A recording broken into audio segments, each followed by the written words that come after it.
नमस्कार. नवराष्ट्र नववार्तामध्ये मी दीपक मोरे आपलं सर्वांचं स्वागत करतो। या विशेष कार्यक्रमात विविध क्षेत्रात काम करणाऱ्या मान्यवरांशी आपण चर्चा करत असतो। तर आज आपल्या सोबत आहेत उद्धव बाळासाहेब शिवसेना गटाचे सामाजिक कार्यकर्ते गणेश सोनवणेजी। आपण त्यांच्याकडूनच जाणून घेऊया त्यांच्या आतापर्यंतच्या या प्रवासाबद्दल। सोनवणेजी, आपलं नवराष्ट्रमध्ये स्वागत आहे। धन्यवाद।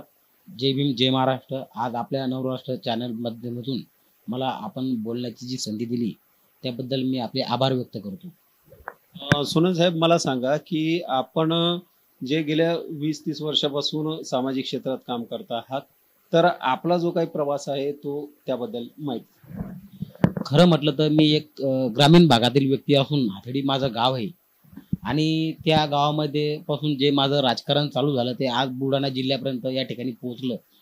अनेक काही मुद्द्याच्या माध्यमातून मी महाराष्ट्रभर सुद्धा गाजलो। अनेक काही सामाजिक कामं असतील, मागील कोळी महादेव समाजाचा आरक्षणाचा विषय असेल, असे गंभीर मुद्दे, जिल्हा कोऑपरेटिव्ह बँकेचे मुद्दे असतील, शेतकऱ्याच्या चळवळी असतील, कुणावर झालेले अन्याय त्या संदर्भात केलेले उपोषणं, अनेक उपोषणं, निवेदनं किंवा आंदोलन या माध्यमातून मी महाराष्ट्रात नव्हे तर पूर्ण बुलढाणा जिल्ह्यात सुद्धा चर्चेत आलो आणि त्या चर्चेच्या या माध्यमातून शिवसेना या पक्षात पहिल्यापासून काम करत असताना मला बुलढाणा जिल्ह्यामध्ये टोपण या नावाने, मिनी आमदार या नावाने सुद्धा ओळखले जाते। तुम्हाला या ठिकाणी मिनी आमदार म्हणून देखील सामाजिक क्षेत्रात ओळखले जातं आणि सातत्यानं आपलं जे काम आहे, जे गरजू लोक आहेत त्या गरजूंना मदत करणे यासह इतरही कामं आपल्या माध्यमातून केली जातात। तर असं काम करत असताना आपलं काही ध्येय उद्देश असं आहे का की पक्षानं जर का एखाद्या संधी दिली तर आपण निवडणूक लढणार वगैरे, काय तुमचं ध्येय? खरं म्हटलं तर हृदय सम्राट माननीय बाळासाहेब ठाकरे यांनी 80% समाजकारण व 20% राजकारणाच्या माध्यमातून फार मोठा पक्ष शिवसेना या ठिकाणी आमच्या सारख्यांना उपलब्ध करून दिला। त्या माध्यमातून 80% समाजकारण व 20% राजकारणाच्या माध्यमातून माझ्या हातून अनेक बरेच काही समाजकार्य या ठिकाणी घडले। चिल्लर विषयासाठी किंवा सर्वसामान्य ग्रामीण भागातल्या जनतेला आज किंवा याच्या अगोदरही सुद्धा सहकार्याची चांगल्या भावना किंवा त्यांना सहकार्य करून त्यांना अनेक वेळी रात्र अहोरात्री मदतीसाठी धावून लोकांच्या जनतेपर्यंत मी त्या ठिकाणी पोहोचलो आणि आज मी जनतेच्या वोटिंगने आमदार जरी नसलो पण तरी सुद्धा जनतेच्या मनातला मी पुढचा भावी आमदार आहे। निश्चितच पक्षाने जर का आपल्याला संधी दिली तर आपण या ठिकाणी निवडणूकही लढणार आहात अशी घोषणा जी आहे ती या ठिकाणी सरांनी केलेली आहे। परंतु मला सांगा की आपण इतक्या दिवसापासून काम करता आहात, सर्वसामान्यांचे कामं आहेत, नेमके काय काय आपण कामं केलेली आहेत आणि भविष्यात आपल्याला आणखीन काय अपेक्षित आहे? त्याचबरोबर शहराचा विकास असेल किंवा इतंभूत जिल्ह्यात काय नेमकी आपली शेतकऱ्यांची परिस्थिती आहे, काय सांगा? खरं म्हटलं तर आज बुलढाणा जिल्हा सारख्या ठिकाणी कोणत्या प्रकारची एमआयडीसी या ठिकाणी नाही आणि इथचा जो तरुण आहे तो भरकटलेला आहे। म्हणजे आज तो पुन्हा मुंबई अशा ठिकाणी सुद्धा जर कामाला एमआयडीसी मध्ये किंवा कोणत्या कंपनीमध्ये गेला तर त्याला साधारणतः 15 ते 20 हजार रुपये किंवा 10 हजाराच्या आतच त्या ठिकाणी पेमेंट देण्यात येते।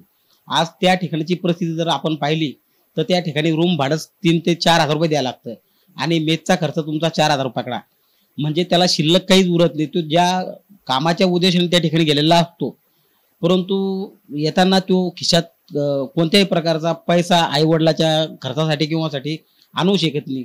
त्याच्यामुळं या बुलढाणा जिल्ह्यामध्ये एमआयडीसी फार मोठा प्रकल्प होणे अत्यंत गरजेचं। जर बुलढाणाच्या जिल्ह्यातून रेल्वे लाईनही सुद्धा गेली तर त्या ठिकाणी अनेक लोक आपला प्रपंच किंवा आपला उद्योग धंदे करून आपले प्रपंच वगैरे सुधारू शकतो। या का विषयाने जर आपण जर विचार केला तर बुलढाणा जिल्हा हा जिजामाताचा जिल्हा असतानाही सुद्धा मागासलेला जिल्हा आहे की ज्या राजे छत्रपती शिवाजी महाराजांनी पूर्ण महाराष्ट्र घडवला आणि ज्या जिजामातांनी त्यांना जन्म दिला, परंतु हा जिल्हा मागासलेला आहे हे फार दुर्दैव या बुलढाण्यात आहे। अनेक प्रतिनिधी या ठिकाणी निवडून आले, वारंवार तेच प्रतिनिधी, त्यांनाच तिकीट, त्यांनाच उमेदवाऱ्या असताना सुद्धा त्यांनी कोणत्याच प्रकारचा बुलढाणा जिल्हा हा विकास किंवा तरुणाच्या भविष्यासाठी कोणत्याही प्रकारचे फार मोठाले प्रकल्प या ठिकाणी उपलब्ध केलेले नाही. मोठमोठे ऑफिसर्स या ठिकाणी नाही आणि त्याच्यामुळे एमपीसी युपीसी करण्याला इथं बुलढाण्याचा ग्रामीण भागातला किंवा शहरातला हा तरुण पुन्हा मुंबई सरकारने किंवा दिल्ली ठिकाणी या ठिकाणी जाऊ शकत नाही. त्याच्यामुळं त्याला कलेक्टर, एसडीओ, तहसीलदार किंवा अनेक नोकऱ्या या ठिकाणी प्राप्त होत नाही व तो शिक्षणा माध्यमातून प्रबट होत नाही. म्हणून शिक्षणाच्याही सुविधा या ठिकाणी उपलब्ध झाल्या पाहिजे आणि त्या हिशोबानं येणारा जी काही पिढी असेल किंवा तरुण असेल यांना पुढं संधी दिली पाहिजे. म्हणून या बुलढाणा जिल्ह्यातून कलेक्टर, आयुक्त, कमिशनर अशा सारखे मोठमोठे पदही सुद्धा तरुणासाठी मिळाले पाहिजे. मला सांगा, युवक जो आहे, युवक तर बेरोजगार आहेच, त्याची लोकसंख्या म्हणजे बेरोजगार युवकांची संख्या वाढलेली आहे. सोबतच शेतकऱ्यांवर सततची नापिकी, अवकाळी पाऊस यांच्यामुळे शेतकऱ्यावर देखील मोठं संकट दरवर्षी येत असतं. तर त्या संदर्भात तुम्ही शेतकऱ्यांना काय संदेश द्याल, काय सांगा? खरं म्हटलं तर आत्महत्या हा काही पर्याय नाही, परंतु आज शेतकऱ्यावर संकट अनेक प्रकारचे असतात. दरवर्षीप्रमाणे संकट येतात. कधी आळ्याचं, कधी पाण्याचं, कधी कोरडा दुष्काळ, कधी ओला दुष्काळ, अनेक संकट शेतकऱ्यावर चालू आहे.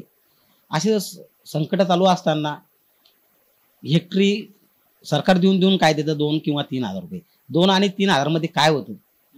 साधा शेतकऱ्याच्या घरात साखर दर वर्षाचा चहा जर कोणी पाहुणे आले किंवा त्यांना प्याचा बी असला तर साखरच त्याला वर्षाची 2,500ची 3-4 जणाला कुटुंबाला साखर लागू शकते.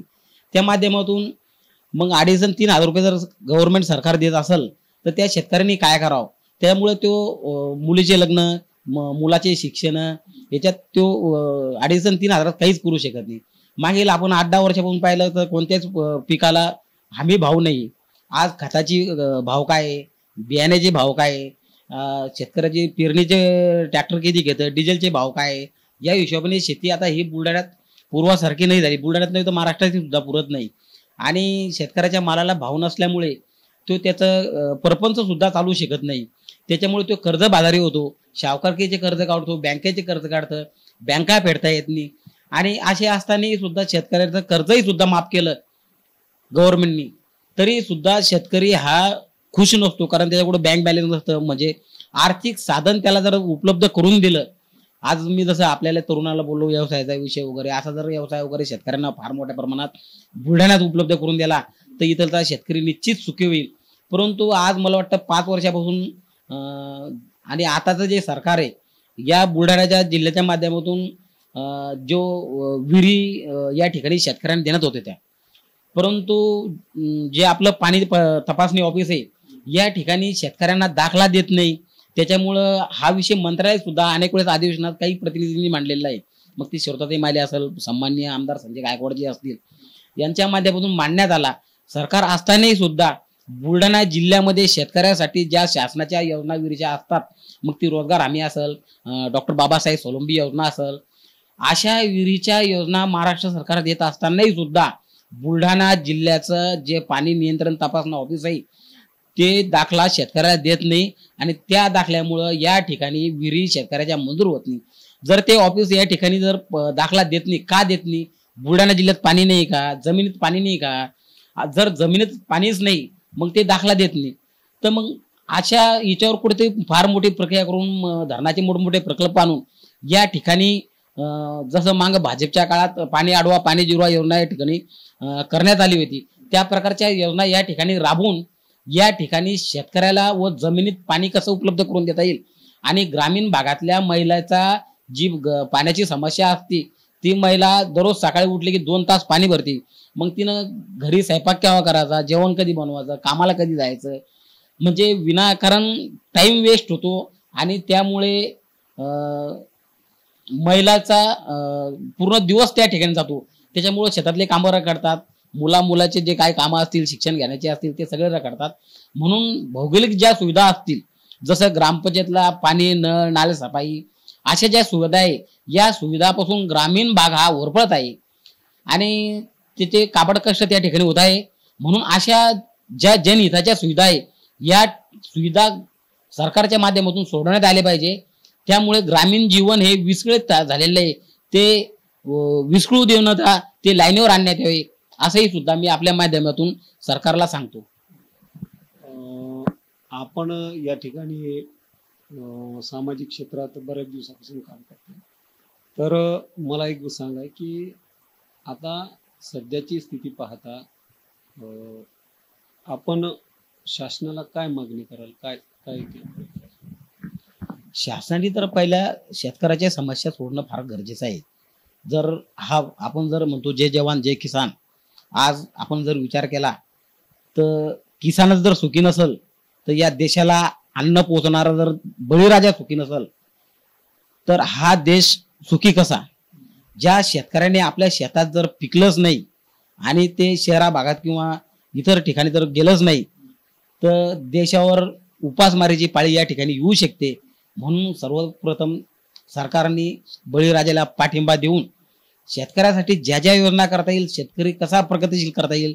समजा आज सोयाबीन एकरी 2 किंवा 4 क्विंटल होती, काही दुष्काळीच्या भानगडामुळे ज्या एकरी जर सोयाबीन 8 क्विंटल होती तर त्याला 20 क्विंटलवर कसं आणता येईल, म्हणजे एकरी उत्पन्नात भरघोस वाढ कशी करता येईल आणि शेतकऱ्याच्या मालाला भाव कसा देता येईल, या ठिकाणी सुशिक्षित तरुणाचे प्रश्न कसे सोडता येईल. शासनाकडे जे ग्रामीण भागातील नागरिक आहेत ते समस्या घेऊन येतात, त्या समस्याचं निराकरण झालं पाहिजे. तसेच शेतकऱ्यांच्या समस्या आहेत, विद्यार्थ्यांच्या समस्या आहेत, बेरोजगारांच्या समस्या आहेत, यावर देखील शासनानं काम करावं अशी भावना जी आहे ती या ठिकाणी सोनवणे साहेबांनी व्यक्त केलेली आहे. यासह पुढच्या भागात नवीन व्यक्तींसोबत आपण पुन्हा चर्चा करूया. तोपर्यंत नमस्कार. दीपक मोरे, नवराष्ट्र, बुलढाणा.